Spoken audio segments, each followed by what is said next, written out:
The weather was set fair for sailing at Marina de Gloria on day 4 of the sailing competition with a steady wind of 8 knots.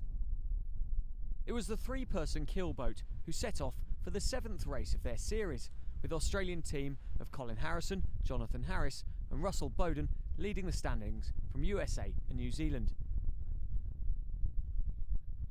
Great Britain were hoping for another solid performance after an excellent showing on day 3 with 3 victories from 3 races, but in race 7 were languishing down in 10th position after taking a penalty.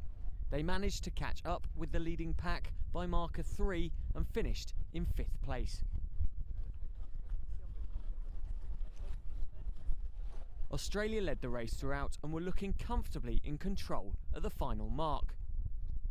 Israel's team of Cohen, Benyakov and Efrati were in 2nd position, and Jourdain, Flaguel and Vimont Visserai of France were lying in 3rd for the remaining downwind leg.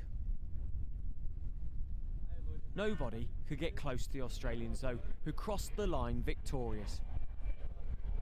Israel had an excellent day, finishing 2nd,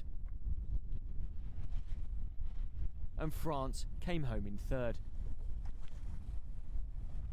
A 3rd position in race 8 saw the Australians cement their lead in the SONAR. Canada took race 8 ahead of the US in 3rd, USA a 2nd in the standings. Next up was the 2-person keelboat Scud 18 and the Australian pair of Daniel Fitzgibbon and Liesl Tesh, who day by day have edged further ahead of their rivals. At the 2nd marker, Australia led, followed by Poland and Canada. By mark 4, Australia was still in front, with the Canadians in 2nd position. Italy was sitting in 4th at marker 4, with Great Britain closely snapping at their heels.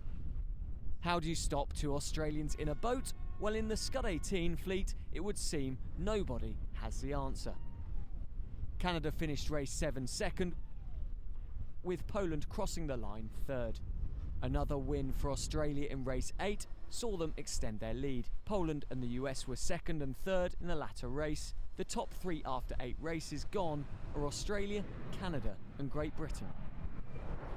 Then it was the turn of the 1-person boats to do battle with the waves as the wind picked up to 14 knots. At the first mark, it was Italy's Antonio Squizzato who led, followed by America's D. Smith in 2nd. Australia's Matthew Bugg, lying 2nd in the standings, crossed the first marker in 3rd position. The Australian was gaining on his competitors quickly, and by the 2nd to last mark had worked his way into top spot. At the final turn, it was Bugg of Australia leading, followed by France and the US. A tremendous battle for 3rd saw USA, Norway and Great Britain switching places in the final few minutes, but it was Matthew Bugg and Australia with the win. Followed by Damien Seguin of France, 3rd place went to Norway's Bjørmar Erikstad. Bugg's win from race 7 put him level on points with Britain's Helena Lucas, who started the day leading the standings. The two had an epic battle in race 8, with Bugg just pipping Lucas over the final few metres. Bugg now has the narrowest of leads in the fight for gold.